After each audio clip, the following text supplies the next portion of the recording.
One of the things I want to talk to you this afternoon about is our national debt. To pay off $18 trillion, you would have to spend $1 million a day for over 50,000 years. It's going to take a long time for us to address this issue in America. But we can do it. It's just going to take hard work, and we're going to have a balanced budget, and we're going to have to create a surplus every year. When I'm elected president, that is going to be a top priority for me. I'm going to go to the Congress. I think I can get bipartisan support as a Democrat with the Republicans to reduce that debt and to create a surplus and start to pay down the federal debt that we have. You may think you don't have that debt, that it's something the federal government has, but every one of us has that debt. That is a debt that really breaks down to about $60,000 per individual who lives in America, this America of 320 million people. So you need to think about it in those kind of terms that not only is this the national debt, this is our debt. And we've got to basically be able to deal with that debt. We can't continue to borrow and spend and borrow and spend and keep these entitlement programs that we have and all the Social Security we have and everything that we have going at the same time and keep the freedoms that we have.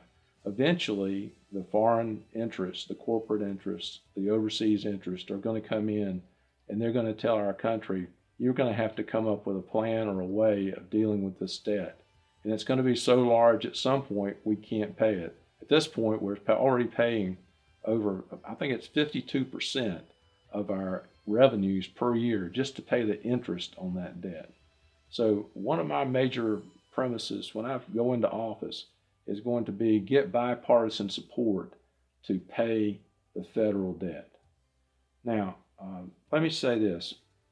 One of the things that we need to deal with in America today is our trade agreements. We're going to have to restructure these trade agreements that we have. They have all been really bad ideas for this country. Free trade has resulted in some of the most massive transfer of wealth in the history of the United States. The wealth of the United States has been transferred to foreign countries all around the world. And as president, I will take measures to try to reverse this trend that we see. What we've seen is through free trade, our industrial base in this country has moved overseas to China, to Indonesia, El Salvador, Central America, Mexico, and other places. As president, I will try to turn some of these trade agreements around. Since 1973, we have lost $10 trillion through trade deficits. $10 trillion, just imagine that. That's almost half of the amount we owe in national debt that we have lost through trade deficits with other countries. And I pledge that when I become president, that I will take steps to eliminate these trade deficits and start looking after Americans. Back in 1992, Bill Clinton was running for president. And one of the things he said was that when NAFTA is enacted, it will create 200,000 jobs in the first 2 years and 1 million new jobs in 5 years. But instead, the North American Free Trade Agreement, NAFTA, between the enactment of NAFTA in 1993 and 2013, the U.S. trade deficit with Mexico and Canada increased from $17 billion to $177.2 billion and resulted in the loss of 850,000 United States jobs. Let me just say that again. Bill Clinton claimed in 1992 that NAFTA would create 200,000 jobs in the first year and 1 million new jobs within 5 years. Instead, between the time of enactment of NAFTA in 1993 and 2013, the United States trade deficit with Mexico and Canada increased from $17 billion to $177.2 billion, a tenfold increase. And the result was the net loss of 850,000 U.S. jobs. These free trade agreements have got to go. We've got to start looking after Americans first.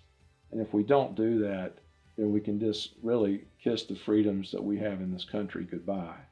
Because our country is going to eventually be run by corporate interest and interest of the Chinese and countries overseas who own our debt. NAFTA is just one example. If you consider also China's admission to the World Trade Organization in 2001 and the permanent normal trade relations with China following that, what we have is a resulting explosion of imports to the United States from China and a loss of 3 million U.S. jobs from that. In 2011, President Obama claimed that the trade agreement with Korea, sometimes called KORUS, K-O-R-U-S, would support 70,000 U.S. jobs. That was in 2011, because it would increase exports of U.S. goods by $1 billion. Since the enactment of KORUS and that trade agreement took effect in 2012, exports to Korea have increased less than $1 billion, but imports from Korea have surged more than $12 billion, resulting in a net loss of another 75,000 U.S. jobs.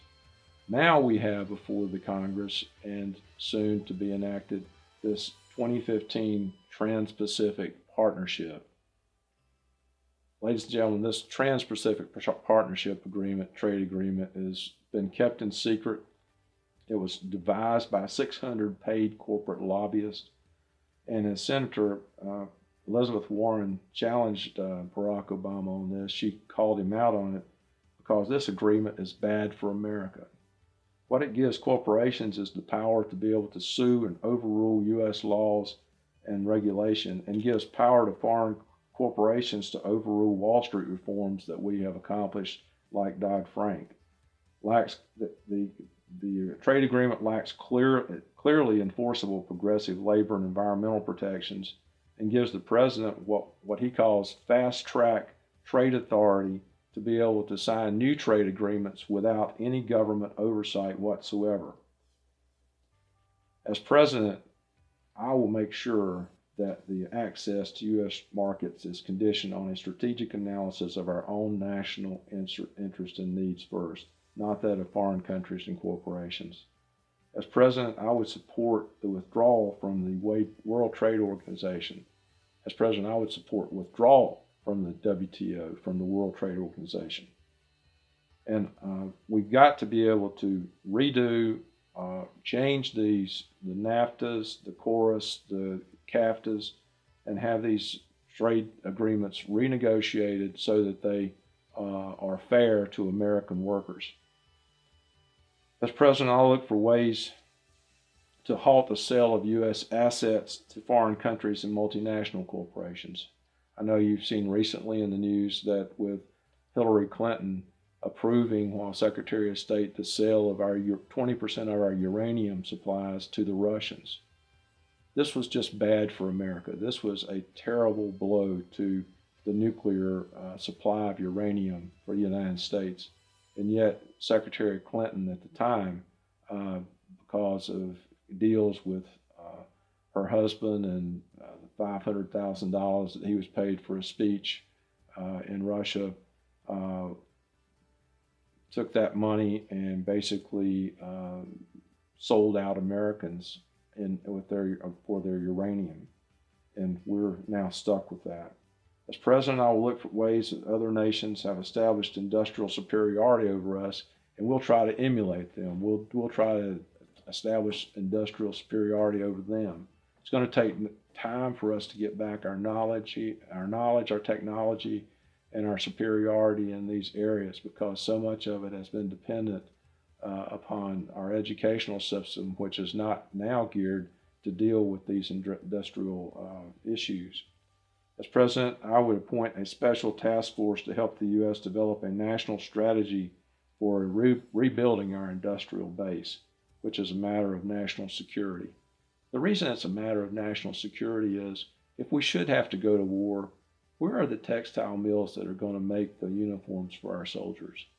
Where are the steel mills? Where are the manufacturing facilities that are going to make the tanks, the airplanes? So many of these facilities now, automobiles, the various industrial things that we need, are now in China and in Indonesia and other places around the world, Germany.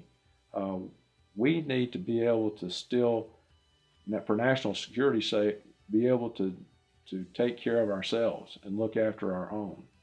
As president, I will propose new criminal laws with strict penalties that would prevent lobbyists and corporate interests from dominating our legislative bodies and our Congress, which has resulted in them having control and selling out the American people time and time again. Now I want to talk to you just for a few minutes about foreign policy. Foreign policy is a complex subject, and basically you need to be able to talk about foreign policy on a country by country or region by region approach. But one of the things that seems to be in the news so much today is the Middle East. And one of the things I think that we need to make sure we do in the Middle East is we must make Iran submit to inspections of their nuclear program and facilities. Hopefully this can be accomplished through a UN resolution with UN inspectors, and we definitely want to be able to try to keep peace with Iran, because we really don't need to be getting ourselves involved in another war with us having an $18 trillion national debt. If Iran refuses, however, then we may have to form a coalition, and I would say we form a coalition of a number of European states and others to be able to go in and inspect those facilities ourselves. We just cannot take the chance that the jihadist government of Iran will use a nuclear device on the region or the people in the region of the Middle East.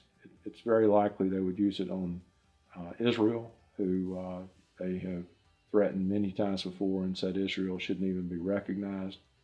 They may very well use it on the people who are now in Syria, who they're at war with there through ISIS and ISIL.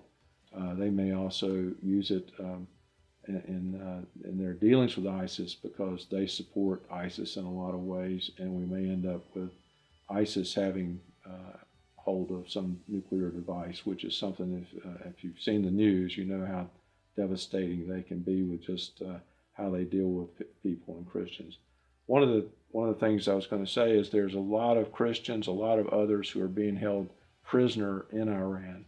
And these negotiations have not even attempted, when I say these negotiations, I'm talking about the negotiations of Secretary Kerry and the negotiations by the administration have not dealt with how we get those prisoners, people who have been held in Iranian prisons for years, released from those prisons.